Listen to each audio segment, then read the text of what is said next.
Israel Hamas जंग के बीच Norway, Ireland और स्पेन ने औपचारिक रूप से फिलिस्तीन को मान्यता देने की घोषणा कर दी है। ये देश अगले सप्ताह फिलिस्तीन को एक देश के रूप में मान्यता दे सकते हैं। इन सबसे नाराज इजराइल ने इन यूरोपीय देशों से अपने राजदूतों को वापस बुलाने का ऐलान किया है। विदेश मंत्री इजराइल काट्ज ने इस फैसले पर नाराजगी जताई। ब्रिटेन में 4 जुलाई को आम चुनाव होंगे। प्रधानमंत्री ऋषि सुनक ने लंदन स्थित 10 डाउनिंग स्ट्रीट से इसका ऐलान कर दिया। उन्होंने कहा कि ब्रिटेन के लिए अपना भविष्य चुनने का अब समय आ गया है। किंग चार्ल्स III को चुनाव की टाइमलाइन के बारे में जानकारी देने के बाद जल्द ही संसद भंग कर दी जाएगी और उसके बाद चुनावी प्रक्रिया शुरू होगी। बतौर प्रधानमंत्री ऋषि सुनक चुनाव में पहली बार वोटर्स के सामने जाएंगे। नेपाल के पर्वतारोही कामी रीता ने 30 साल में 30वीं बार दुनिया की सबसे ऊंची चोटी माउंट एवरेस्ट पर चढ़ाई की। वे ऐसा करने वाले दुनिया के इकलौते पर्वतारोही बन गए हैं। रिपोर्ट के मुताबिक कामी 10 दिन में 2 बार एवरेस्ट की चोटी पर पहुंचे। इससे पहले कामी रीता 12 मई को इस चोटी पर पहुंचे थे। 54 साल के कामी को एवरेस्टमैन के नाम से भी जाना जाता है। राजस्थान के मुख्यमंत्री भजनलाल शर्मा ने उत्तर पश्चिम दिल्ली लोकसभा सीट से बीजेपी उम्मीदवार योगेंद्र चंदोलिया के पक्ष में रोड शो किया और सीएम ने जनता से बीजेपी प्रत्याशी के पक्ष में वोट करने की अपील की। आपको बता दें, कांग्रेस ने उदित राज को इस सीट से मैदान में उतारा है।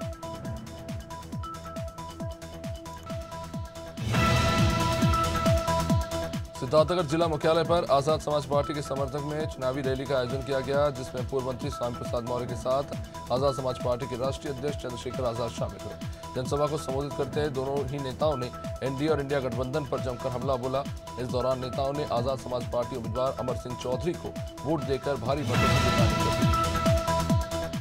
सुल्तानपुर से पूर्व विधायक चंद्रभद्र सिंह उर्फ सोनू ने समाजवादी पार्टी का दामन थाम लिया। मंगलवार को लंबुआ के पूर्व विधायक संतोष पांडे ने उन्हें समाजवादी पार्टी की सदस्यता दिलाई।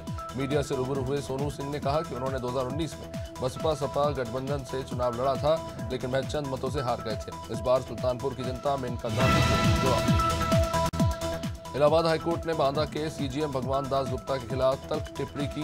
कोर्ट ने कहा कि जज ने निजी हित के लिए पद का गलत इस्तेमाल किया। बिल भेजने पर बिजली विभाग के अफसरों पर फर्जी केस कराया, इसलिए वह जज बने रहने लायक नहीं है। साथ ही साथ हाईकोर्ट ने हिदायत दी कि निचली अदालत का कोई भी जज बिना जिला जज की परमिशन के एफआईआर दर्ज न करे। केंद्रीय पुरातत्व विभाग के अधीन धार की भोजशाला में वैज्ञानिक पद्धति से सर्वेक्षण हो रहा है। सर्वे का 63वां दिन एएसआई की टीम ने भोजशाला में प्रवेश किया। पूरे दिन टीम के साथ सदस्य सर्वे की तमाम बिंदुओं के तहत काम करेंगे। एएसआई के 12 अधिकारी, कर्मचारी और 40 मजदूरों और पक्षकारों की मौजूदगी में काम हो रहा है। कन्नौज के समधन गांव में तालाब में डूबने से एक बच्चे की मौत हो गई और एक बच्चे को ग्रामीणों ने बचाया। बताया जा रहा है कि गर्मी से बचने के लिए 3 बच्चे तालाब में नहाने कूदे। इसी दौरान 2 बच्चे डूबने लगे। ये देखकर एक बच्चा तालाब से बाहर निकल आया और मदद के लिए चिल्लाने लगा। बच्चे की चीख सुनकर आसपास के लोग पहुंचे, लेकिन बच्चे को बचाया नहीं जा सका।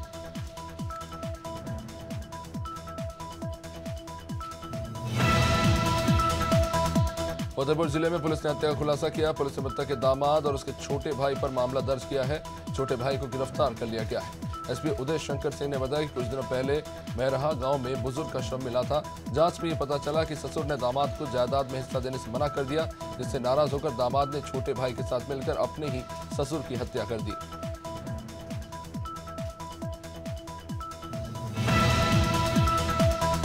सारंगपुर जनपद पंचायत के इंजीनियर 20,000 रुपए का रिश्वत लेते पकड़ाया।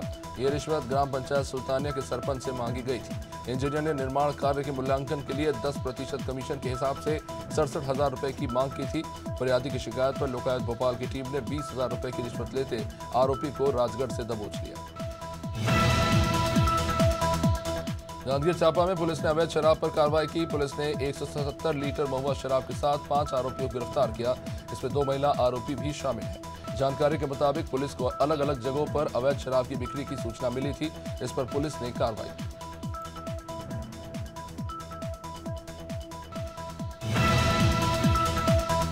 राजगढ़ पुलिस ने शादी समारोह में चोरी करने वाली गैंग का पर्दाफाश किया। पुलिस ने कड़िया सांसी से 3 आरोपियों को भी गिरफ्तार किया है और इनके पास से 60 लाख के जेवरात भी बरामद किए। पुलिस ने इन आरोपियों से पूछताछ के बाद 12 चोरी की वारदातों का खुलासा किया है। पुलिस के मुताबिक आरोपी शादियों में मेहमान बनकर जाते थे और फिर मौका पाकर वहां चोरी करते थे। पाडूना के मोही घाट पर 2 बाइक की टक्कर हुई। हादसे में एक की मौके पर ही मौत हो गई तो वही 2 गंभीर रूप से घायल हो गए। जानकारी के मुताबिक बाइक सवार 3 लोग किसी प्रोग्राम से लौट रहे थे। अब इसी बीच ये हादसा हो गया। सभी घायलों को सिविल अस्पताल पहुंचाया गया, जहां डॉक्टर ने 2 लोगों को गंभीर रूप से घायल लोगों को प्राथमिक इलाज के बाद नागपुर रेफर कर दिया। अभी लोग कवर्धा हादसे को भूले भी नहीं थे कि कोरबा जिले के वनांचल क्षेत्र सतरेगा गांव के पास एक और पिकअप हादसे का शिकार हो गए। गढ़कटरा में करीब 20 से 30 लोग पिकअप में सवार होकर जा रहे थे, जो हादसे का शिकार हो गए, जिसमें एक अधेड़ की मौत हो गई, जबकि कई सारे लोग घायल हो गए, जिन्हें इलाज के लिए अस्पताल में भर्ती कराना पड़ा। बताया जा रहा है कि शराब के नशे में धुत चालक नियंत्रण खो गए। कानपुर के महाराजपुर में भीषण सड़क हादसा।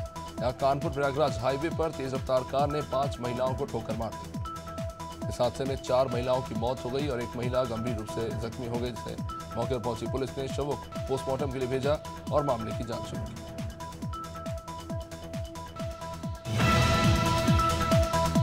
उन्नाव के उरास इलाके में खड़ी बस से कार टकरा गई और इस हादसे में एक ही परिवार के 2 लोगों की मौत हो गई और 3 लोग गंभीर रूप से घायल हो गए। घायलों को सीएचसी में प्राथमिक इलाज के बाद लखनऊ ट्रॉमा सेंटर रेफर किया गया। बता दें कि लखनऊ के दुबग्गा के निवासी लुकमान अली अपने परिवार को साथ लेकर दिल्ली गए थे। दिल्ली से वापस लौटते समय उनकी कार हादसे का शिकार हुई।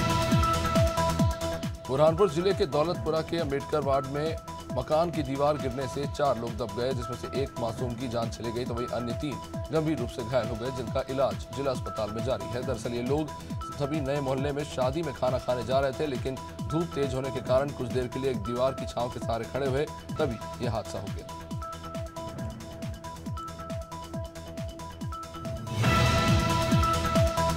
इंदौर के राऊ थाना क्षेत्र के सिलिकॉन सिटी में दर्दनाक हादसा। कॉलोनी के 2 छात्रों की करंट लगने से मौके पर ही मौत हो गई। पुलिस के मुताबिक कूलर सुधारते वक्त एक छात्र हाईटेंशन लाइन की चपेट में आ गया, तो वहीं दूसरे छात्र ने उसे बचाने की कोशिश की, जिससे वो भी करंट की चपेट में आ गया और दोनों की ही मौत हो गई।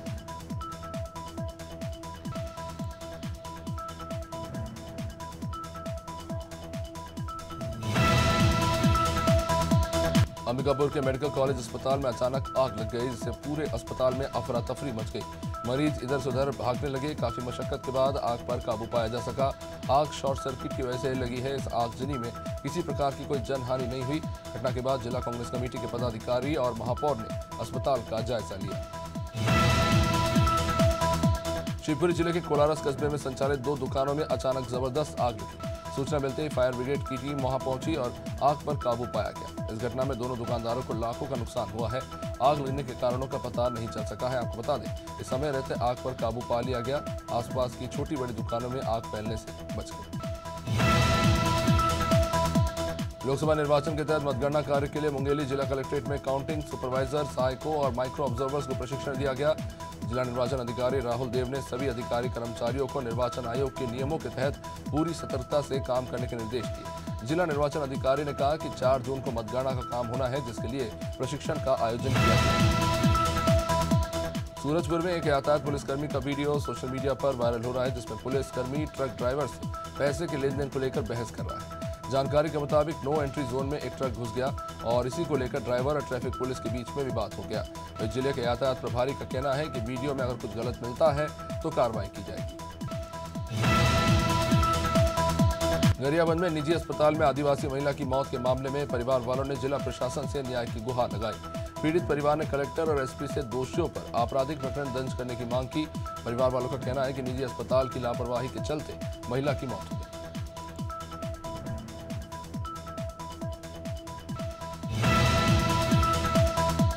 अन्नदाना स्वास्थ्य केंद्र में लचर व्यवस्था देखने को मिल रही है, जहां लाइट न होने के कारण मोबाइल की टॉर्च की रोशनी में प्रसूता की डिलीवरी कराई गई।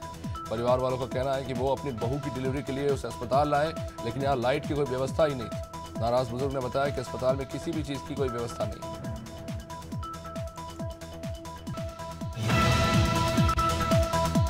सीतापुर में 2 पक्षों में जमकर लाठी डंडे चल गए। इस खूनी संघर्ष में आधा दर्जन लोग गंभीर रूप से जख्मी हो गए। मारपीट का एक वीडियो भी सामने आया है। घर के बाहर पानी निकालने को लेकर 2 पक्षों में झगड़ा हुआ। मौके पर पहुंची पुलिस ने बाद में मामले को संभालने की कोशिश की। ये मामला सीतापुर के सिधौली थाना इलाके का है। अमरोहा पुलिस ने कर्मचारी की हत्या का खुलासा किया। दरअसल उधारी के पैसे मांगने पर दोस्त ने अपने ही दोस्त को मौत के घाट उतार दिया। यूट्यूब और इंस्टाग्राम पर देखकर आरोपी ने हत्या की साजिश रची। आरोपी ने बड़े ही शातिर तरीके से नहर में डुबोकर कर्मचारी की हत्या की। पुलिस ने आरोपी को गिरफ्तार कर जेल भेज दिया।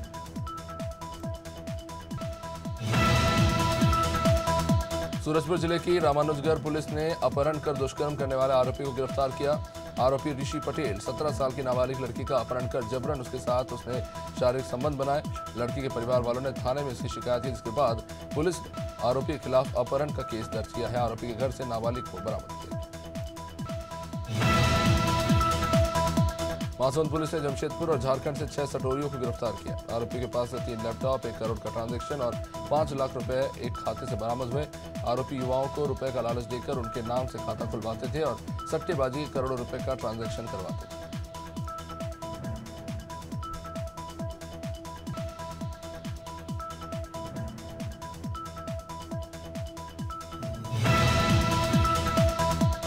रांची में लगातार बढ़ रही चोरी की घटनाओं को रोकने के लिए पुलिस ने एक टीम गठित की, जिसमें पुलिस को बड़ी सफलता मिली।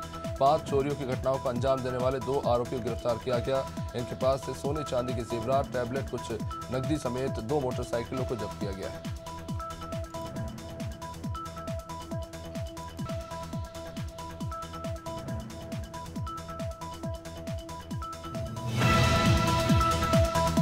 कानपुर में फराटा भर रहे वाहन का फिर कहर देखने को मिला। तेज रफ्तार अज्ञात वाहन ने बाइक सवार युवक को टक्कर मार दी। टक्कर के दौरान बाइक सवार युवक गंभीर रूप से जख्मी हो गया। स्थानीय लोगों ने पुलिस को घटना की सूचना दी। सूचना पर पहुंची पुलिस ने एम्बुलेंस की मदद से घायल को सीएचसी में भर्ती कराया।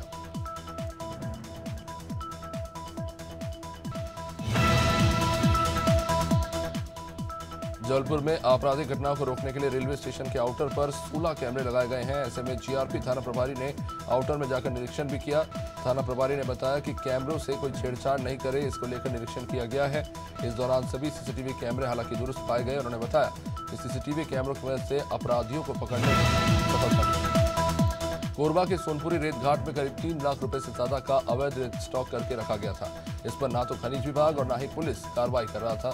जिले में कबाड़ डीजल चोरी पर तो रोक लग चुकी है, लेकिन अभी तक रेत माफियाओं पर खनिज विभाग की मेहरबानी से रेत माफियाओं के हौसले बुलंद हैं।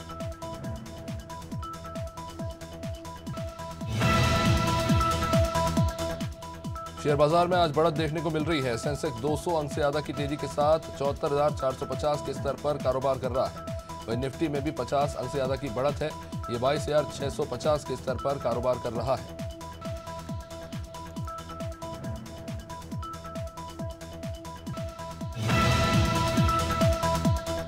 सोने चांदी की कीमतों में बड़ी गिरावट देखने को मिली है। India Boolean and jewellers association के अनुसार 10 ग्राम 24 कैरेट सोना 1,279 रुपये सस्ता होकर 72,791 रुपये पर आ गया है।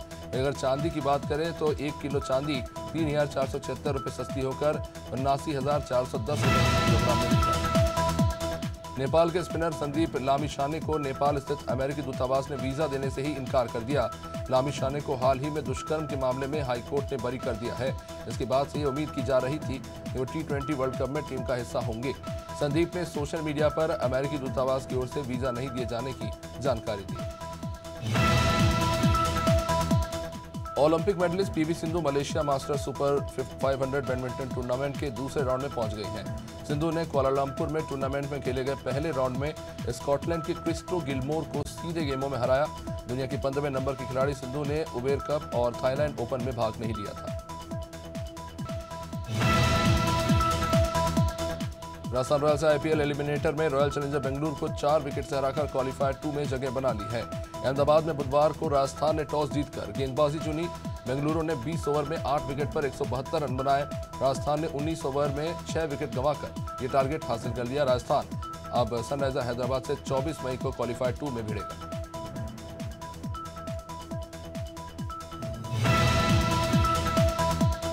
दिल्ली कैपिटल्स के कोच रिकी पॉन्टिंग ने खुलासा किया है कि भारतीय क्रिकेट कंट्रोल बोर्ड ने उनसे टीम इंडिया के हेड कोच के लिए संपर्क किया था, पर वो अभी इसके लिए तैयार नहीं।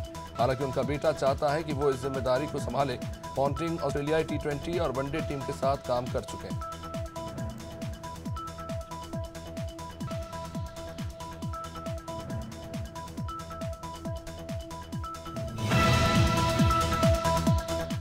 कांस फिल्म फेस्टिवल में हर दिन कई सेलेब शामिल हो रहे हैं, तो वही अब हीरा मंडी फेम एक्ट्रेस आदिति राव हैदरी भी कांस फिल्म में शामिल हुई। इस मौके पर एक्ट्रेस ने फ्लोरल गाउन चुना था, जिसमें आदिति ने सारी लाइमलाइट चुरा ली। इतना ही नहीं, आदिति राव हैदरी ने कांस की सड़कों पर फैंस को एक बार फिर अपनी गजगामिनी वॉक।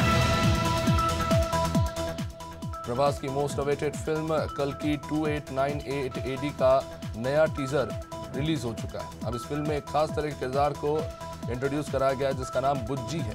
बुज्जी एक तरह की डिवाइस है जो मिशन में भैरवा की मदद करती है। मेकर्स ने लाइव इवेंट में बुज्जी और भैरवा के किरदारों को दर्शकों से बॉलीवुड के बादशाह शाहरुख खान की बीते दिन तबीयत बिगड़ गई थी। उन्हें हीट स्ट्रोक के बाद अहमदाबाद के एक अस्पताल में भर्ती कराना पड़ा। खान की तबीयत कैसी है इसे लेकर उनके दोस्त और एक्ट्रेस जूही चावला ने अपडेट दिया है।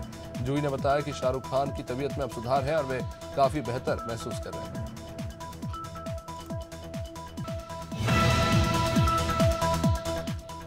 टाइगर श्रॉफ की बहन कृष्णा श्रॉफ टेलीविजन पर अपना डेब्यू करने वाली हैं। वो जल्द ही स्टंट बेस्ड रियलिटी शो खतरों के खिलाड़ी 14 में बतौर कंटेस्टेंट नजर आएंगी। कृष्णा की माने तो फिल्मी परिवार से होने के नाते लोगों की उनसे उम्मीदें बढ़ जाती हैं। हालांकि इस बीच वो अपनी खुद की पहचान बनाने में जुटी हैं। अमिताभ बच्चन इन दिनों अपनी बहुप्रतीक्षित फिल्म कल की 2898 AD को लेकर सुर्खियों में है। वहीं इस बीच उन्होंने अब अपने बेटे अभिषेक बच्चन की फिल्म युवा की 20वीं वर्षगांठ बनाई और दिलचस्प यादों का पिटारा खोला। उन्होंने सोशल मीडिया पर एक भावुक नोट भी साझा करते हुए अभिषेक बच्चन के साथ पुरानी प्यारी तस्वीरें भी साझा की। बिग बी ने इसे अपना सर्वश्रेष्ठ पल। मध्य प्रदेश के शहर भुट्टी की तरह तप रहा है। पिछले 2 दिन से रतलाम सबसे ज्यादा गर्म है। भोपाल इंदौर में टेम्परेचर रिकॉर्ड स्तर पर पहुंच गया है, जबकि ग्वालियर चंबल में लू का असर है। मौसम विभाग के मुताबिक 24 से 25 मई तक पूरे प्रदेश में तेज गर्मी रहेगी। भीषण लू का अलर्ट भी जारी किया गया है। इससे पहले बुधवार को भी भीषण गर्मी। समुद्र से आ रही नमी और सिस्टम बनने के कारण छत्तीसगढ़ में रायपुर, दुर्ग समेत कई जिलों में बारिश दर्ज हुई। मौसम विभाग के मुताबिक आज रायपुर में थोड़ी बहुत बादल छाए रहेंगे। प्रदेश में अगले 3 दिनों तक अधिकतम तापमान में खास बदलाव की संभावना है नहीं। उसके बाद तापमान में हल्की बढ़ोतरी हो सकती है। आज भी बिलासपुर समेत कई जिलों में बारिश के अनुमान है। राजस्थान में चल रहा भीषण गर्मी का दौर अगले कुछ दिन और जारी रहेगा। कल से राज्य के 22 जिलों में अगले 3 दिनों के लिए लू का रेड अलर्ट जारी किया गया है। मौसम विशेषज्ञों ने इस दौरान राज्य के कई जगहों पर तापमान 49 डिग्री सेल्सियस के ऊपर जाने तक की आशंका जता दी है। मौसम वैज्ञानिकों का यह मानना है कि भीषण गर्मी के इस दौर से फिलहाल 1 हफ्ते तक तो राहत मिलेगी। मौसम विभाग ने झारखंड के 5 जिलों में बारिश वज्रपात का ऑरेंज अलर्ट जारी किया है। इस दौरान 40 से 50 किलोमीटर की रफ्तार से हवा भी चल सकती है। राज्य में बारिश का असर तापमान पर भी देखने को मिल सकता है। अब इस बीच तापमान अधिकतम 38 डिग्री सेल्सियस और न्यूनतम तापमान 25 डिग्री सेल्सियस के बीच रहने के आसार हैं। बिहार के कई जिलों में सुबह से बारिश हो रही है। पटना में भी मौसम बदला हुआ है। बादल छाए हुए हैं, ठंडी हवा चल रही है। मौसम विभाग ने बिहार में आज बारिश और तेज हवा को लेकर येलो अलर्ट जारी किया है। मौसम विभाग के अनुसार बंगाल की खाड़ी के ऊपर कम दबाव का क्षेत्र बना हुआ है। वहां से आने वाली नमी युक्त पूर्वा हवा की वजह से प्रदेश में ऐसा मौसम बना हुआ है।